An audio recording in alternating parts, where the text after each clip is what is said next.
Welcome back to Escape from 100 Million BC. I think we may be jaunting back to the future in this episode. Our time paradox tracker is sitting at 5, which is not terrible. So up first, of course, is our botanist. So we're just going to have him move. He has a movement of 4 because he has Amelia Earhart with him. Otherwise, his movement would be 3. So he's going to move 1, picking up the equipment pack, which doesn't end his movement. And so we're going to get another equipment pack out of the paradox pile, and it's just a machete. So now he has 2 machetes. All right.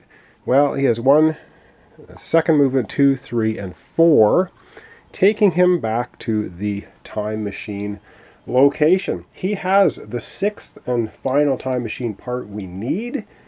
So let's go over to the time machine part tracker and have that installed by the professor. All right, so our botanist has the last piece, gives it to the professor, who now makes the time machine a fully functional unit, which means we can go back to the future and escape from 100 million BC. But the only way we can do that, of course, is we have to have all of our heroes back at base to be able to activate it on their turn. All right, back to the board. Up next is going to be the reporter. All right, the reporter's up here. He's going to start heading back to the base, but I think he's going to head into this jungle space first because we might be able to pick up a little bit more equipment before we end up at base camp. So he's going to take 1 movement. He has a movement total speed of 5 because he has hiking boots. So we're into the jungle. We're going to take a look at the jungle space. Darn it, he's going to have an adventure, so he's going to have to end his move there. And I don't know. So he's going to have an adventure. Well, that's the way it is. Didn't quite make it back to camp without having an adventure. Is this a jungle space? No, it's not. We have to discard it, and we have to find an adventure card that has the jungle space. And this one does. A moment of peace. The valley stills. The constant thud of saurian footsteps recedes into the distance for a moment as a soft rain gently waters the ground, looking up. Your breath catches in your throat as you witness an incredible, vibrant rainbow stretching across the rain clouds. Cool! Gain 3 will tokens, even if this exceeds your normal maximum. Wow, so that was a really good event. That's going to pump our reporter's will tokens from 2 all the way up to 5, which is 2 more than he should normally have.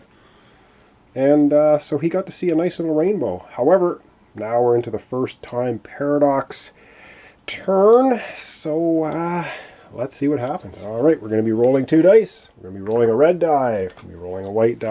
We're going to see what we get. And that is not good. All right, time rift number 3 is open. I believe that's the only one open, so we're not going to get an increase in the paradox from that. Movement is a 4, and the movement for the woolly mammoth is going to be straight north. He's really, really trying to get north and back to colder climes. Not happening for him. He's at the edge of the board. Our T-Rex is going to follow the 4 on this space, and 4 is going to take it back here, so it's going to move back into the space where I think it was first encountered. And there you have it. Now, the thing that's unfortunate is a 4 plus 1 is 5. Our temporal instability is at 5, so if we roll equal to or less than your temporal stability, another rift will open. Ooh, so this is not really ideal, because we don't want any more rifts to open. We kind of want to get out of here. So we'll just pick this one. And that's going to be rift number 1. Ooh. All right, well, at least it's here. Oh man, we might have to change tactics a little bit. Rift number 1 is open. All right. And we get a time castaway coming through the rift. Let's hope it's not bad. We have Mark, the World War II pilot, and +1 speed if you get to him with you. He starts to this direction from the time rift. So we're going to mark him as the number 1. Put a 1 on his card so I remember that it's the World War II pilot, and he is 2 from here, so he's going to go 1, 2. Oh great, he's right beside the T-Rex. We could try to recruit him, get him back through the rift, but I'm not sure. I think we probably should just get out of here, leaving the World War II pilot to die in the past. That's pretty horrific, but we may need to do that. All right, well, that's the first turn. And so the second turn is going to begin, and I think we're just going to have... Oh, and I forgot, when our botanist first got there, he heals all wounds, of course. He had 2 wounds on him from the T-Rex. Those will go away because he's in the healing pod. And he gets to go back up to his maximum will, which is 5. So I've kind of done that out of turn. Apologize, but he is finished. So I think, see, now the question is, do we want to spend a whole bunch of turns going back, grabbing him, trying to get him through the rift? I don't think we're going to bother. I think we're just going to try to end the game and see what happens. So up next is going to be the reporter. And I think he's just going to go 1-2 back to base camp. All right, we are both back in the base camp. It's still the reporter's turn. Our time machine has been fixed, and we are going to activate it. So we're going back to the future. All right, what do we do when we go back to the future? Well, it's the end of the game. So we're going to see what happens. So we're going to take a look down here at our activity track. And we're going to deal with the dinosaurs and or time castaways. All right, well, what we have here on the activity track, we have our woolly mammoth. Now, the only thing I'm a little bit confused about the woolly mammoth, it says it's treated as a herbivorous creature rather than a time castaway. It has no paradox value on it. It just says so though it may enter a rift as a castaway, if the mammoth is killed, add 2 paradox to the rift as the rift closes. So I'm not going to add the 2 paradox for the woolly mammoth as we leave because it wasn't killed while we were there. So we're going to assume that it made its way all the way into the north, into the cold, and escaped and did not mess up our paradox. Of course, the Tyrannosaurus Rex is a native beast, and it's just going to wander around, no problem. However, we did leave Mark, the World War II pilot, in the past. That's going to cause a time paradox increase of 2.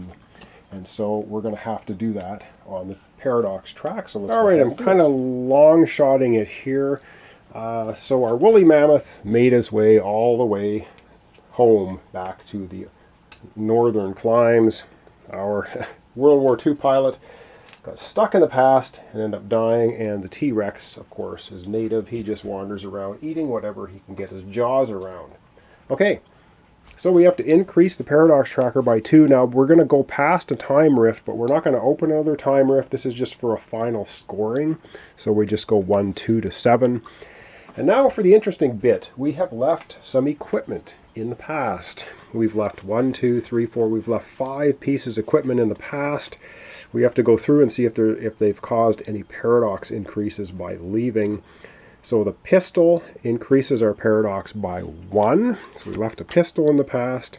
Oh man, we left a tasty snack, which increases our paradox by 3. 1, 2, 3, we're up to 11. Oh, come on, jet boots increase our paradox by 3. 1, 2, 3, we're up to 14. Not good. And the Sentry Bot Alpha by 4. Oh, we should have stuck around. 1, 2, 3, 4, we're up to 18. And the last thing was a first aid kit, which has no paradox value. All right, looking at our final tally, we are sitting at paradox of 18. So whoop, we go back to the future. Now I'm just going to readjust the camera, and we're going to wrap up the episode. So I'm going to read you, there's in the back of the book, it tells you what your final paradox is, how you did, and kind of what happens when you get back to the future. So let's do that. All right, we've gone back to the future. And the thing is, we have a total paradox of 18. So I'm not going to show you the page here because that will spoil it for you, because there's everything from 1 to 10 paradox. You get a little paragraph of what happens. And then you have 11 through 32, all different little paragraphs of what happens. And of course, if you hit the volcano paradox space, you lose the game anyhow. So let me just read 18. So we've gone back to the future. So we've successfully gone into the past and got back to the future. But how did we do? Let's have a look. It says, no one realizes you ever left. In fact, they begin to convince you it was all a dream.